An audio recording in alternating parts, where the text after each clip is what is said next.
Hello, everyone. My name is Diane Hall, and I would like to welcome you to today's CDC Partner Update call on COVID-19.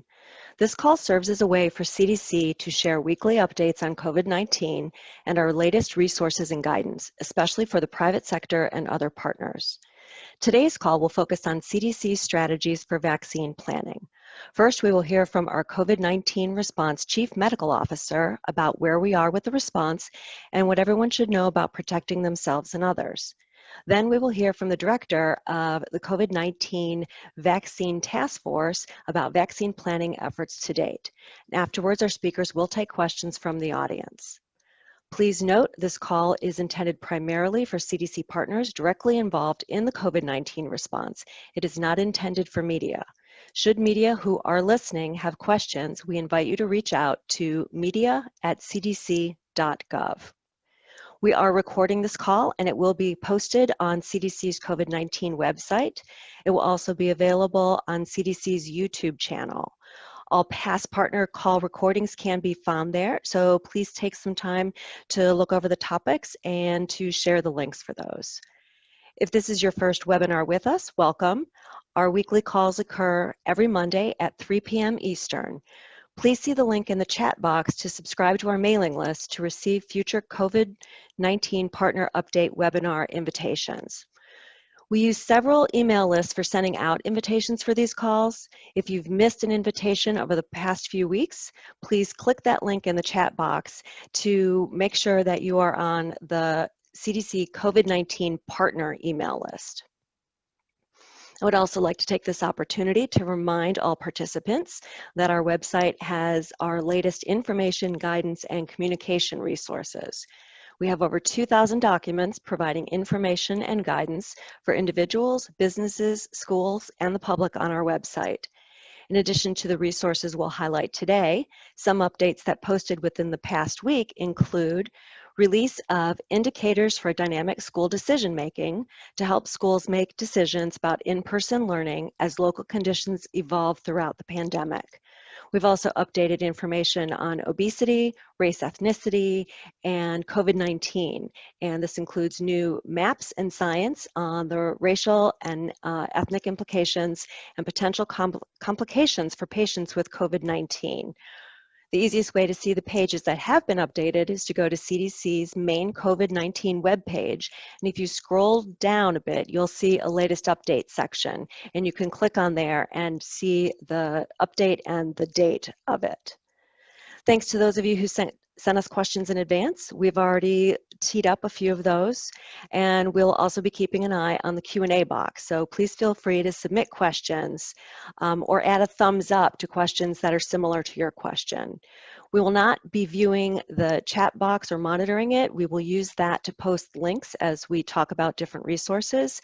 So if you do have a question, please use the Q&A, not the chat. And the Q&A box is located on the bottom panel of the Zoom window on your screen. I'm pleased today to be joined by two CDC experts on the COVID-19 response. Dr. John Brooks, our Chief Medical Officer for the COVID-19 response, and Dr. Nancy Messonnier, the Director of the COVID-19 Vaccine Task Force. Please note that there will be slides for Dr. Messonnier's portion of the presentation, but we do not have slides for Dr. Brooks' update. If you experience any difficulties, technical difficulties, or would like to review the call, again, we are recording it and it will be posted on the CDC COVID webpage as well as CDC's YouTube channel. Now, let's turn to Dr. Brooks for some updates. Dr. Brooks?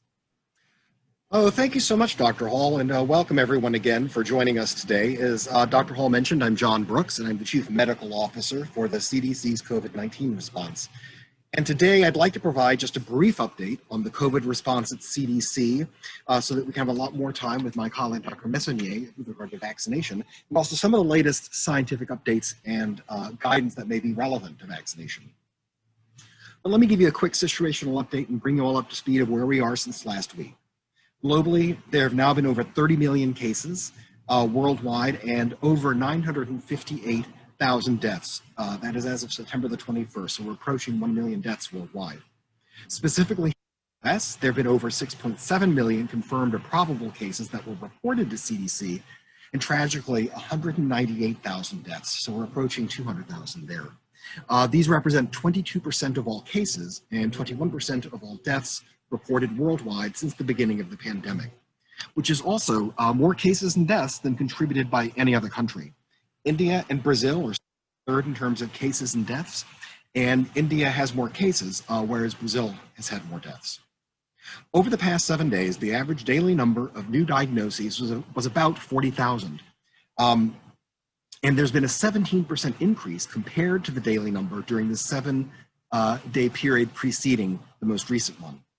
Over the same most recent 7 days, the daily number of deaths has been between 750 and 800, which is an 8% increase compared to the 7 days prior. And in contrast to last week, now 41% of reporting jurisdictions and states see an upward trajectory.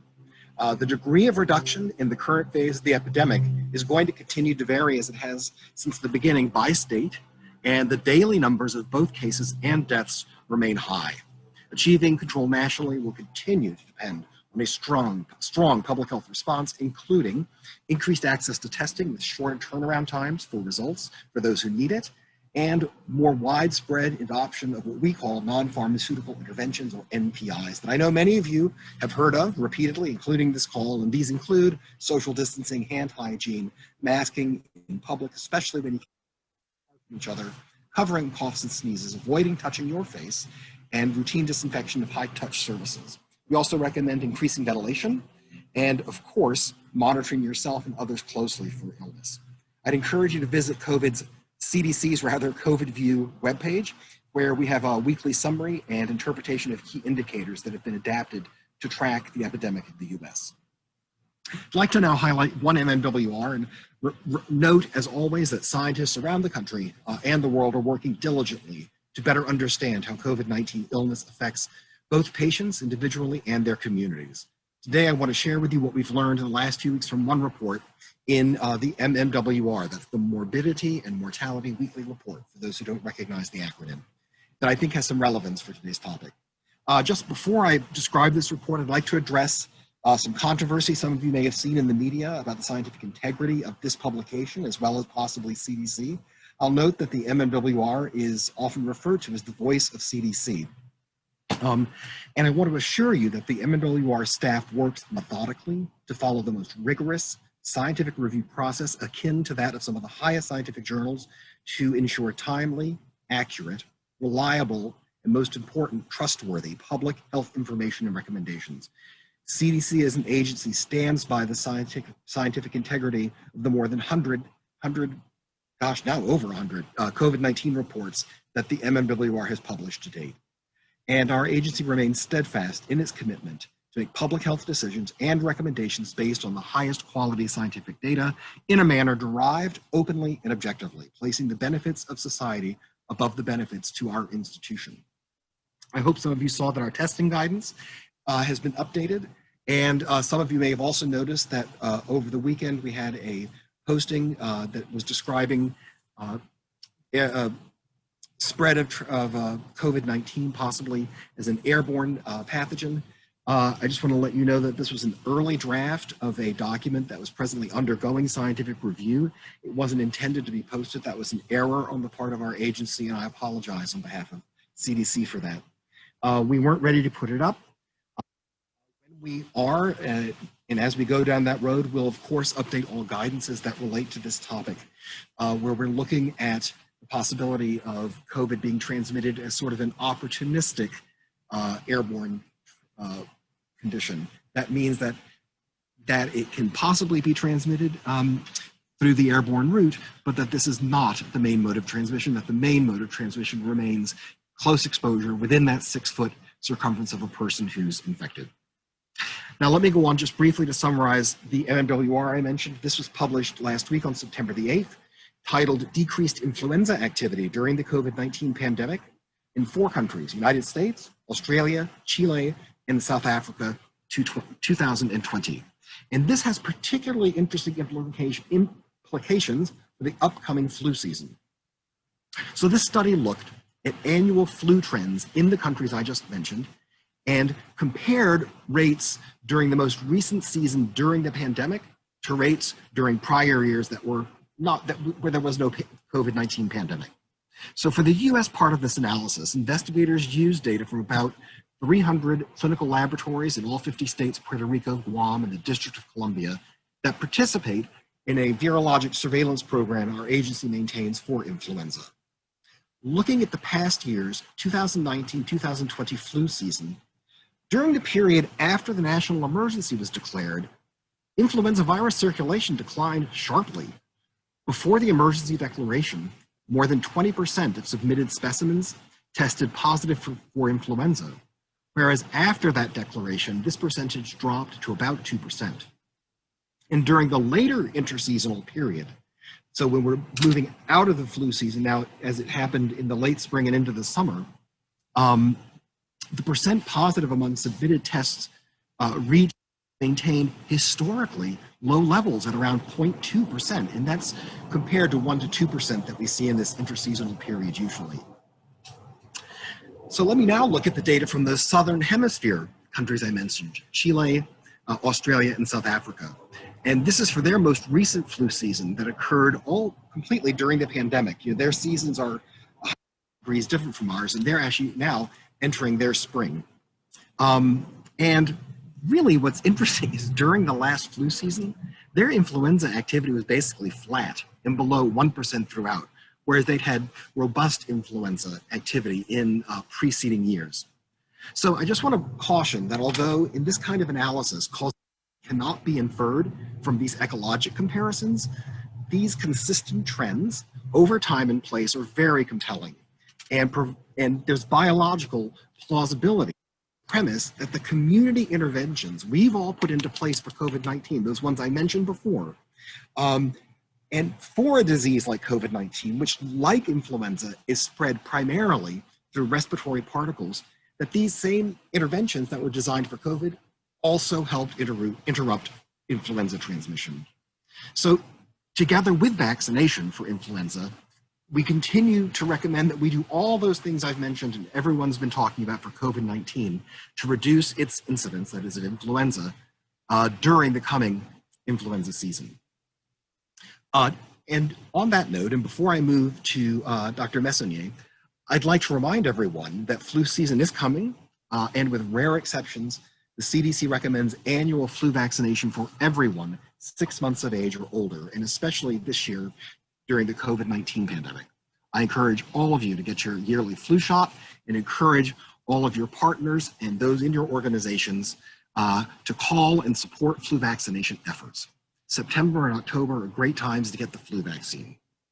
With that, it's now my great pleasure to hand you over to my colleague, Dr. Nancy Messonnier, to share information about CDC's COVID-19 vaccination implementation plans. Great. Thank you, John, and thank all of you for tuning in today to listen. I hear it's quite a full house. I'm happy today to talk to you about the plans for COVID vaccine implementation. Next slide, please. Some of you have probably heard us talk about this before, and you know, the goal of getting prepared for vaccination is to be prepared before a vaccine is ready and available. And that's certainly what we're pressing to do now. And as I start this talk, I want you to know that I realize many of you are dealing with everyday emergencies, every day as you work to respond to the current pandemic. I know it's hard sometimes for us to be saying, wait, you need to worry about something that's still a few months away. But as you'll see as I move on, I hope I'll convince you of why we really do need to get onto the actual practical objective work of planning for vaccination now so that it can be seamless when vaccine is available. Next slide. There's a huge amount of work going on right now in the US and around the world to get safe and effective vaccines, and we should be happy to hear that that work seems to be proceeding really well. But we also, I think, all know that the goal is not to have a safe and effective vaccine sitting on a shelf. The goal is to have a program that administers COVID vaccines safely and effectively in a manner that helps us with another tool to end this pandemic. We all have done vaccination before. I mean, it's been part of what we've been planning for years, for example, for a flu pandemic. But there are things about COVID that make this especially a daunting task. And this slide just attempts to outline some of the things that really make this a complex and evolving landscape. So the vaccines for COVID are many. There are at least 6 vaccines that are currently under development in the United States, but the vaccines are actually quite different. Some of the vaccines are 2-dose vaccines, and in fact, only one of those vaccines is 1 dose. And the products are pretty different and not interchangeable. That means if the recommendation is for a 2-dose vaccine, you actually need to get the same vaccine both times. The vaccines have varying presentations, and because the vaccine platforms are so different, the vaccine efficacy and adverse event profile looks different and will be different in different populations. There are varying cold chain requirements for these vaccines, and some of them don't fit neatly into our routine immunization cold chains. For example, one of the vaccines requires transport and storage in ultra-low cold temperatures, and we really need to be aware of that as we plan for the implementation.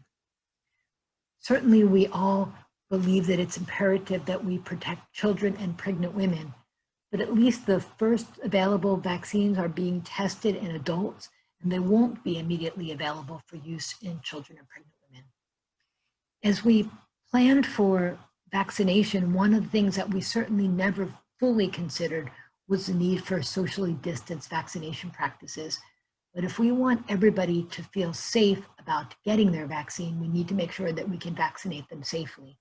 This year's flu season, in some ways, is a good opportunity to test drive some of these socially distanced practices.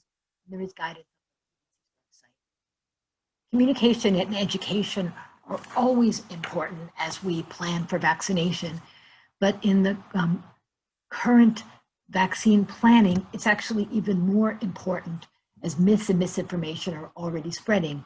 But also because the US government has been investing early in manufacturing of vaccines at risk, even before those vaccines are licensed or the phase 3 studies are completed, we may actually have vaccine available much more quickly than we normally would after FDA authorizes its use and CDC makes recommendations. And that's a great thing. But it also means that we'll have much less time to make sure that providers understand these vaccines so that they're ready to answer questions from their patients. In addition, we have to acknowledge that from a starting place, some high-risk groups for COVID might start with distrust of public health. And since we do want to make sure that every community across the United States has access to this vaccine, we need to start now in planning to make sure that communities get the appropriate outreach so they can understand about this vaccine in our systems now. Next slide. There are multiple critical components to vaccine implementation, and the public health impact relies on rapid, efficient, and high uptake of the complete vaccine series with the early focus on these high-risk groups. And this diagram just attempts to point out the multiple things that are going on. It looks like from the chevrons that it's sequential, but in fact, each of these pieces is something we're working on now to try to make this seamless. So just starting at the left, it's certainly important to be prioritizing populations, especially at times when perhaps we won't have enough vaccine for everybody. The National Academy released a report last week giving their input on this, and CDC's Advisory Committee on Immunization Practices has been meeting since the spring with this topic as one of the topics on their agenda. There's an ACIP meeting tomorrow, starting at 10 and going all afternoon if you want to tune in to hear those conversations. One of the things to understand is that while the conversations about prioritization are going on now, we won't get the complete, precise ACIP recommendations around prioritization until there's actually a vaccine so that they can look closely at the vaccine characteristics and how it impacts prioritization. Once vaccines are prioritized, they need to be allocated to state health departments or to some of the commercial entities that are going to help with vaccination, as well as allocating to some of the federal entities who are also going to be taking responsibility for vaccinating their own populations. Vaccine needs to be distributed from the manufacturer through a distributor to the state. I'll talk about that more in a few minutes. Administration is clearly complicated because of the conditions of this vaccine. And I think our universal desire to do everything we can to be efficient so that we don't waste time getting this protected resource to people. We always, in the CDC, monitor safety, effectiveness, uptake, and especially to ensure the second dose, but we're paying special diligence to this. Finally, there is a part at the end that we need to remember that vaccine needs to be recovered if it isn't used. We all utilize data to drive our decision-making, but for this vaccine in particular, we are doing extra efforts to make sure that we have the right data so that we can monitor supply, so that we can monitor vaccine uptake, use, and coverage, so that that data can be used to make decisions about allocation, distribution, and administration, and of course, data on adverse events and vaccine effectiveness. The foundation of all of this are regulatory considerations so that we can ensure that the vaccines are being rolled out with the best regulatory framework. And overarching all of this is the importance of communication and stakeholder guidance. And I will get back to that as well. Next slide. It's sometimes I find confusing to think about this enterprise because it is really complicated. And so this attempts to sort of simplify our thinking around the US vaccine program and to point out how our planning for distribution and administration will be adjusted as the volume of vaccine doses increases. So starting at the left, the COVID vaccine program is a real partnership under the umbrella of Operation Warp Speed between DoD and HHS. And our partners in Operation Warp Speed tell us that we should be planning for the first doses of COVID vaccine to be available this calendar year. And that's this column on the left. But in that first availability of vaccine, we actually expect that there will be limited doses of vaccine available. So in a setting of a constrained supply, we will be targeting administration to achieve coverage in priority populations. So the administrative strategy that goes along with this is tightly focused administration.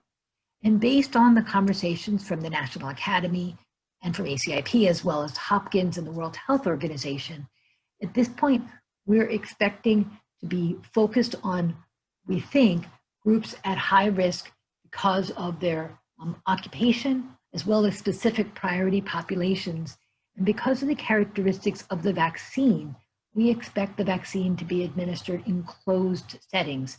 That means that we expect to have people coming to the vaccine.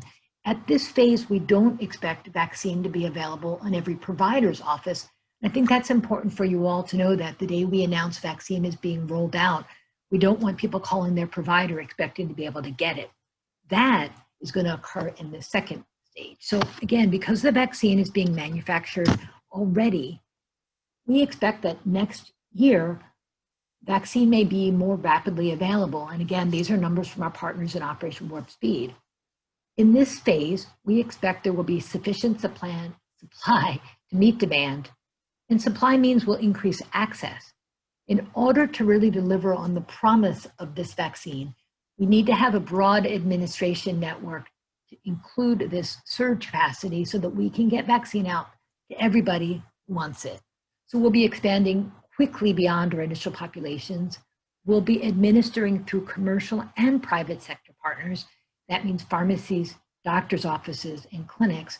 And everybody's mobilizing to be able to do that in a much more efficient and stood up way. And we also expect to be administering through public health sites like mobile clinics, FQHCs, and that the public health responsibility will really be to target communities that are at higher risk or that we think we may have concerns about in terms of access. Finally, at some point, I know we're all looking forward to getting to this third column, which is where at some point, we are going to move into a more routine strategy. If the risk of COVID continues in the United States and the immunity induced by vaccine wanes, we'll expect to have to do routine vaccination. And at this phase, we'll likely have excess supply will likely be using a broad administration network with open vaccination, commercial and private partners, and maintaining public health sites where it's required to ensure access. Next slide. So our planning for distribution could be quite complicated. I've tried to simplify it on this slide. So for those of you who were in these roles in H1N1 or who do immunization as part of your routine work, you should recognize this model, which is a centralized distribution. So the idea is that in routine immunizations, vaccine goes from the manufacturer through a distributor to private providers. But in order to assure that we are as efficient and effective as possible in targeting vaccine and in ensuring sufficient supply, especially in that early phase where we have limited supply, we're planning for a centralized distributor. Vaccine would flow from the manufacturer to a distributor to the administration sites. There may be some allocation into depots for jurisdictions with additional direct allocations to selected private partners to expand access. For one of the specific vaccines, they may be using a different distributor, but it'll still be centralized ordering.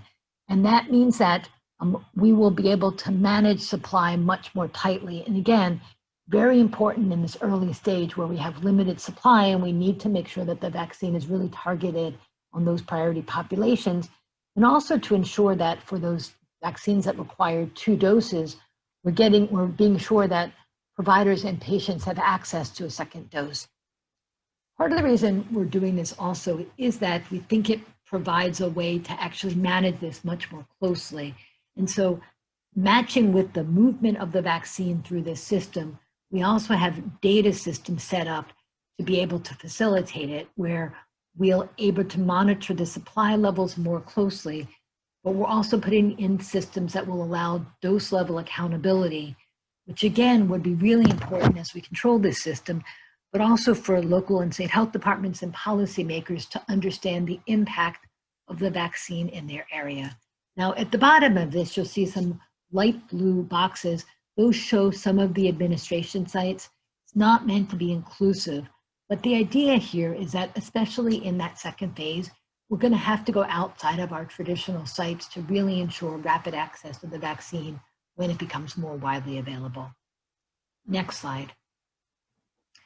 One of the things that we're planning for is to ensure that select critical populations have planning in advance for the most efficient way to reach them. So this is not meant to be an all-inclusive list, but just to show you that for patients in this, or for the population of critical infrastructure and essential workers, people at increased risk for illness, people at increased risk for COVID-19, people with limited access to vaccination, we're planning in advance saying, okay, what's the most efficient way that we can reach these populations? And we're then providing that information to state and local health departments who are incorporating it into their plans in a much more detailed planning process than we typically do for other vaccines, or frankly, that we did for planning for pandemic flu. So the idea is, for example, for long-term care facility residents, just to pick an example, we don't think every state and local health department should have to just figure out themselves what an efficient way to reach those populations are, but we all recognize that those populations are really important because they're at high risk for severe illness. And so we're going to be providing answers, CONOPS, for those populations to the states, again, so that that can get incorporated into the state's planning. The planning for any of these populations will be iterative. We do have planning in place now with the states, but as we move forward and as more information becomes available about the specific vaccines, as well as the quantity of vaccine that will be available, all of our plans will be tightening up. Next slide. This slide is just a summary slide to talk a little bit about communication. As you, I'm sure, all know, during health crises, communication, community engagement, and cultural competency are critical. And there's lots of research into this, the research says that efforts should prioritize targeted messaging, community engagement and support, and culturally competent interventions to promote equitable acceptance and uptake. And in this case, it was specifically about adult immunization, since at least that is the first target group for the available COVID vaccines. You look at the references for this data, and it's from 2009, H1N1, or 2015, and they really tell us that we need to start now planning for targeted messaging. We need to start now planning and launching community engagement, and that we really need to be aware of the importance of cultural competency as we plan for these messages. It's not just about the message, it is about the messenger. Next slide. One of the misconceptions, I think, about vaccines is the monitoring for vaccine safety. And so I put this slide up because I really want to make the point that vaccine safety is something that we take incredibly seriously during every phase of the life cycle of a vaccine. So if you start on the left here, safety is a priority during vaccine development at every phase. It's certainly incredibly important to the FDA review process, but our CDC's advisory committee immunization practices is also looking closely at that safety data before they make a recommendation for vaccine. And then what people, I think, the public doesn't fully understand is the purple bar on the far right, which is that post-licensure, post-authorization safety monitoring is an established part of the vaccine life cycle. Essentially, what I mean is that we never stop evaluating the safety of a vaccine, even if the vaccine has been around for years. In the beginning, after COVID vaccines are launched in the United States, we'll be having additional concerted, coordinated efforts by multiple federal agencies to evaluate that vaccine, but we'll also be relying on the systems that we use every day to evaluate any vaccine. Next slide. So the vaccine safety COVID-19 strategy is to use established systems to implement heightened safety monitoring, but also to develop new platforms and leverage other federal data sources to complement the existing systems. And we need to be communicating clearly, not only on the data, but we need to be communicating now on the vaccine safety process and the systems so that we can really hopefully put to rest the myths and misconceptions that somehow by moving quickly through the development process, vaccine safety is being given, we're cutting corners in terms of evaluating safety. And that is certainly not something that is intended or planned. In fact, our planning at CDC and our commitment is to do our always rigorous job to evaluate the COVID vaccine safety and to be able to make that data publicly available as well as reviewed by experts. Next slide. So a couple of years ago, we in the United States suffered through a series of measles outbreaks, and it really caused us to think about our approach to vaccine hesitancy. Vaccine hesitancy has been around since the very first vaccines were licensed. You can find evidence of it around smallpox vaccine. But we also realized in the past 5 or so years that something had changed. And we really thought that the best way to surmount this was not to keep talking about hesitancy around individual vaccines, but instead to really develop this platform called Vaccinate with Confidence, which is a strategic framework for strengthening vaccine confidence and preventing outbreaks of vaccine preventable diseases. And the idea here is that while the specific causes are different, in general, the same underlying issues always cause people to lose confidence in vaccines, and that we really need to be getting to the root of the problem. I don't want to be scaring people into getting a measles vaccine or a COVID vaccine. I want to be providing information that bolsters their confidence in our overall immunization program. So I look at this now and I feel like the principles that we espoused when we first put this platform together are really the same things that we'll be talking about with COVID vaccines. For example, to protect communities at risk, we need to ensure that vaccines are easily available in every community and work with local trusted partners to reach at-risk communities. We need to get providers and parents effective information resources, and we've been doing outreach to get baseline information to understand who people trust to give them information about vaccines. Providers need to have that information at hand, and it's going to be complicated because these vaccines are different than other vaccines that we are using routinely in the United States. But patients will expect their providers to be able to answer questions. And finally, we need to start working now to stop the spreading of myths and misinformation that erode public trust. This is a space where I really think about not just the messages, but the importance of stakeholder engagement at every level of our community. Next slide. So one of the things that we're really doing now is trying to be more proactive about stakeholder engagement and strategies. So in the setting of vaccines, we're talking about stakeholder engagement as being the complex network necessary for successful implementation of a national COVID-19 vaccine distribution program.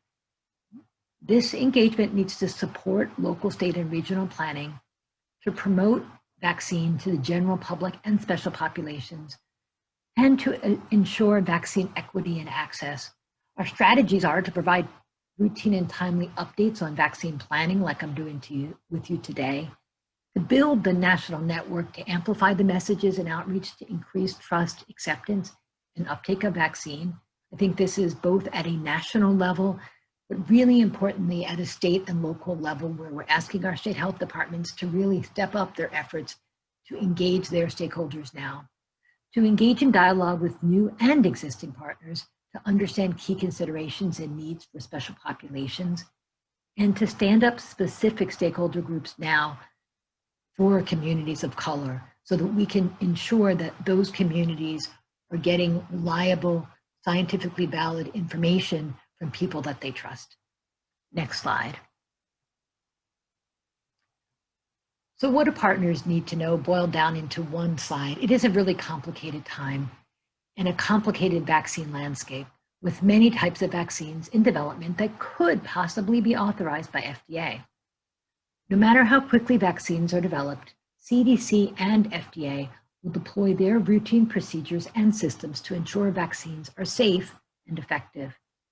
Who is recommended to get vaccinated will evolve over time. Our partners at OWS say that limited doses of vaccine will be available in 2020, but that supply will increase over time, and it may increase quite rapidly. Initially, vaccines will only be authorized and recommended for adults. And the COVID-19 vaccine planning is changing rapidly. New information will be available soon, and really, new information will be available in an iterative way up until the time when we're actually rolling out vaccines, and please stay tuned for that information. What can you do now? Next slide. I think that there's a lot that partners can do, and if we're really going to be able to fulfill the promise of these vaccines, we need all our partners on board and engaged. So state partners can lay the groundwork for vaccinating every community through community engagement, including a work group and stakeholder groups. I think it's important to try to establish those networks now. You don't want to be doing it only at the moment when the vaccines become available. For partners that have healthcare personnel or essential personnel, you should know where to go for the latest accurate information on the COVID-19 vaccines, because we believe that it's highly likely that healthcare personnel and essential personnel will be among those priority groups. So it's really important that you stay up to date with that information. And you should understand your facility's plan for vaccination, because what we're saying for healthcare personnel and essential personnel is there should be a plan now put together with the state and local health departments to plan now for how you're going to vaccinate. Again, that's not something you want to be scrambling with the day that the vaccines start rolling out. And finally, for all partners, we hope that you'll help carry these messages. Partners are a trusted source of information who understands their audiences, their constituencies, and their stakeholders best. I think that as we think about the trust that is needed to roll up your sleeve and get that vaccine, really is partners who have access to the scientifically accurate information, who can curate that information, and who can talk before you're even talking about the specifics of the vaccine, you can talk about the systems that we have in place and the way that we're rolling this vaccine out. I hope that demystifying this process, both in terms of how the vaccine will be delivered and distributed, but also in terms of how these vaccines are being developed, I hope that it will really reassure the public that these systems are robust and our evaluation of these vaccines will be transparent. And if a vaccine is licensed or authorized and then recommended, it is because the best science says that those vaccines are ready for use broadly. I thank you for your time. Next slide. I do think we have some time for questions. And again, think of this from me as the starting point from a series of conversations that we'll come back and have as more information on these vaccines become available. Thank you. Thank you so much, Dr. Brooks and Dr. Messonnier. Those updates were very helpful. And Dr. Messonnier, I'm glad you ended letting people know that this is the first of many conversations we will be having. So please make sure, everyone, that you are subscribed to updates. We do plan on providing those regularly as we learn more about vaccine development and distribution. So just one of the questions, there are a lot of things coming in the Q&A. So Dr. Messonnier, can you talk a little bit about timing when the vaccine is expected to be available? There were some questions when you had your slide up with the different phases, and people were wondering what the timing of that would be. Yeah, so that phase slide was not on purpose on the x-axis. There were no timelines. So that was really a cartoon meant to illustrate the phases. So I'm glad you asked, because I don't want that to be read in as being a promise of vaccine on a certain time. What I can say is that the information I have about vaccine available comes from our partners in Operation Warp Speed, and they have told me that we should be ready for the first available vaccine this year. That's this calendar year. So that's what we're preparing for, the first available vaccine this calendar year. As anybody who works in vaccine development knows, you can't get ahead of the data. And things do happen, but we're working really hard with all of our partners to be ready for those first vaccines this year. And again, per my partners at Operation Warp Speed, they believe that much larger quantities of vaccine will be available early next calendar year. And that's why we're really preparing for next year to roll out vaccine to a much wider swath of the population, which really means we need to have much robust systems in place for administration. Thank you. There were also some questions, I think there might be a little bit of confusion about how vaccines can be in a testing phase while also being manufactured. Can you speak a little bit about that? I think that is a question probably that would be better going to the partners in Operation Warp Speed. But what I would say is that typically it is perhaps done more sequentially. But the US government is investing in manufacturing the vaccine manufacturing the vaccine now, even before the phase 3 studies are done, based on their assessment of these vaccines, so that when the vaccines are authorized, we don't have to wait for manufacturing to scale up. Thank you. So essentially that is making sure that we don't have a lag between when the data are available and when manufacturing starts. We also have quite a few questions about vaccine hesitancy, which you mentioned, and CDC's plans for media campaigns or education initiatives. Can you speak a little bit about that? Sure. I am, HHS is the lead for the media, and I think that that's really going to be an important component. What we're really working on, though, is going back to those principles of vaccine confidence. We're really working on stakeholder engagement at a local level. So I think that, for me, part of what CDC's role is to develop materials and to engage those stakeholders and help those stakeholders have access to the information that they need to engage their communities. I think based on what I know from other vaccines that other vaccines that we routinely give in the United States, some of the vaccine hesitancy or the questions about vaccines can be actually really localized. And it really takes those one-to-one conversations with someone you trust, who listens to your questions and is able to respond, make someone feel comfortable getting vaccinated. And I feel like it's those conversations all over the country that we need to start now so that people are ready to receive a vaccine when it becomes available. Thank you, Dr. Messonnier. And that's clearly where partners play a key role. And as you stated, it's not just the message, it's also the trusted messenger. Could you speak a little bit more about anything you know right now about storage considerations? That seems to be a question that's coming up a lot. Yeah, I think that, I think probably what people are asking about when they're asking about that is the cold chain requirements. And if you look at these vaccines and you had all the time in the world because you weren't in the middle of a pandemic, you might say, well, gee, that particular vaccine is not optimized for delivery. I mean, an optimal vaccine for delivery is one that basically could be at room temperature for long periods of time. And if you don't mind, I'd rather have my vaccine given orally because I don't like shots, right? But right now, in the setting of a pandemic, things are moving ahead quickly on purpose because the goal is to get a vaccine quickly. And that means that we need to adapt to the conditions of the vaccine. We can't always wait for the vaccine to adapt to us.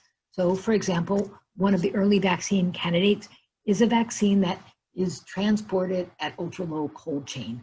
That means to me that it won't be given in a lot of provider offices because providers generally don't have ultra low cold chain freezers in their office. And so for vaccines like that, people may actually be coming to the vaccine. For each of these vaccines, as we're moving forward, we're using the information provided by Operation Warp Speed and looking at the specific characteristics of the vaccine and trying and designing a plan for distribution that is sort of workable based on that vaccine. But one thing we're not asking is for people to go out and buy minus 80 freezers. I mean, that is just not feasible, and frankly, not the best operations. And so the vaccines that are being provided in ultra low cold chain, we within our vaccine planning are coming up with options for how that vaccine can be delivered.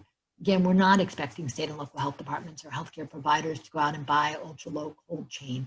We're going to be providing that when it's needed and finding alternatives.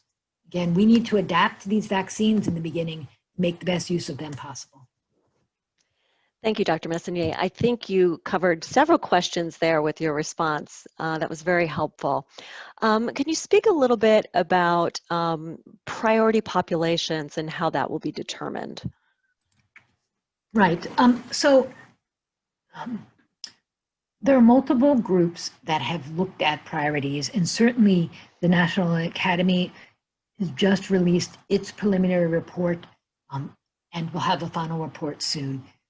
For CDC, we look to our Advisory Committee on Immunization Practices to look at all the available data on the disease, to look at the data on the vaccines, and to look at the advice and frameworks provided by these other groups and make recommendations to us about how to prioritize vaccine. Those conversations go on in plain air. That is, they're transmitted. We used to have an in-person meeting. We certainly haven't been having that right now. But lots of people can tune in. I think it's really important, again, as we go back to vaccine confidence, for people to see the ACIP discussing those issues and looking at those factors and how it's impacting their thinking. Most of the groups so far have said that they believe that the first group for prioritization will likely revolve around healthcare workers and essential workers. But again, ACIP hasn't made its final recommendations yet. And we really do need to wait till they have all the data they need about the vaccines. Great, thank you. Can you speak a little bit about what CDC is doing to engage people from racial and ethnic minority groups in terms of a vaccine?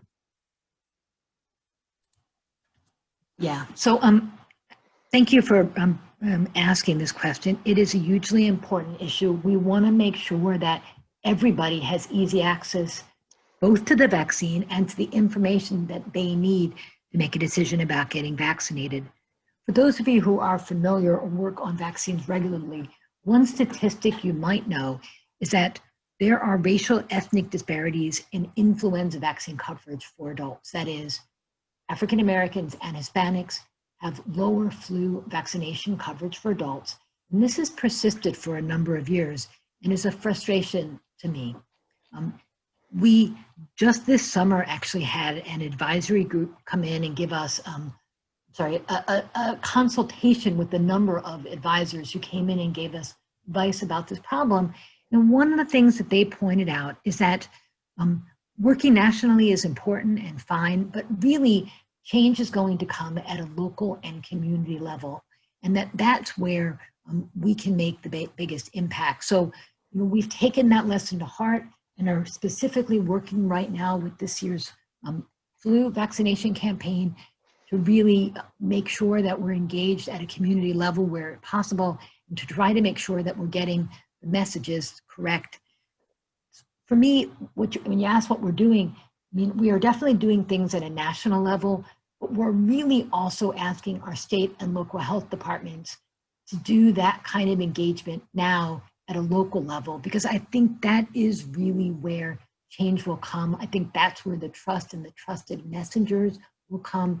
And I think we need to get those messages out there now about our systems, and we need to have the pathways ready so that when we have specific information about the vaccines, we know who it's going to and how it's going to get there. Thank you, Dr. Messonnier. We also received some questions asking about whether, and you may not know this yet since information is changing so quickly, but do we think that this would be a once in a lifetime vaccination, or do we think this would be more like a flu vaccine that you would need to have more frequently? Yeah, I think what I would say is we don't know that yet. I certainly think based on the pathogen so far, we don't think annual vaccines, because the strain is changing, isn't seeming like that's what the lab data and epidemiology data are showing us. But again, that's why I put that third column, that routine phase in there. I think we don't know, and we need to be prepared for everything and anything. And that also points to the importance of continuing to monitor vaccine effectiveness over time. We are putting those networks in place so that we can monitor vaccine effectiveness to see how long effectiveness lasts, whether effectiveness wanes. Hopefully there'll be more data available too soon on correlates of protection, which also would help with that evaluation. Thank you, Dr. Messonnier. I know you have another call, so I have one more question for you. I mentioned at the top of the call that you are the director for CDC's vaccine task force that is part of our COVID-19 response. Could you speak a little bit about what the task force is doing? Oh, gosh. Okay. Sorry, I didn't expect that one. So in the spring, as we looked forward around what was coming, we stood up a vaccine planning unit as part of the response that has frankly grown and grown since that time. The vaccine task force is doing three things. One of them is responding to the decrease in childhood vaccine coverage that came as a result of the pandemic. A second thing is planning for flu vaccination for this fall for all the reasons that Dr. Brooks talked about. And the third is planning for the vaccine implementation, the COVID vaccine program. And that involves a huge number of things, and I'll just maybe do 3 or 4 major groups. One set of activities is around distribution and data. So we're putting together and enhancing our existing data systems to really be able to get end-to-end data. As we saw on that distribution side, I simplified that dramatically, but underneath that simple side are a huge number of complex questions, partly engendered by this, for example, the questions that came up around the cold chain, but also we're really working to simplify and build on the existing partners. In that second, another part is planning for implementation. A huge part of that planning is working with state, local health departments, jurisdictions, territories, tribes, federal partners, really everybody else who is going to be implementing vaccination so that they have a plan in place in advance Those plans need to be as firm as possible, but they also need to be flexible. We want that in place before the vaccine is available. And that group is also looking at some of these special populations that I talked about. We have a third group that's really focused on evaluation, and that is, for example, the evaluation of the vaccine safety, the evaluation of the vaccine effectiveness. And then, of course, we have our typical CDC groups, policy and communication. But again, that is of utmost importance with this vaccine. And of course, our advisory committee on immunization practices. I think at last count, I heard this morning that we were up to 370 people. This group is planning now, but this is the same group that as vaccine becomes available, we will be moving over to actually work on vaccine implementation seamlessly. I will also point out that we have multiple of our DoD partners actually here as part of our group. We work with them under Operation Warp Speed, but they are also here in Atlanta, in the building next to mine, working with our teams sort of so that we have as much enhanced capacity and we benefit from all the resources we can. I think you're right, I have another call. I really appreciate you all listening to me. I know you have lots of questions and I'm sorry that we couldn't get to them all.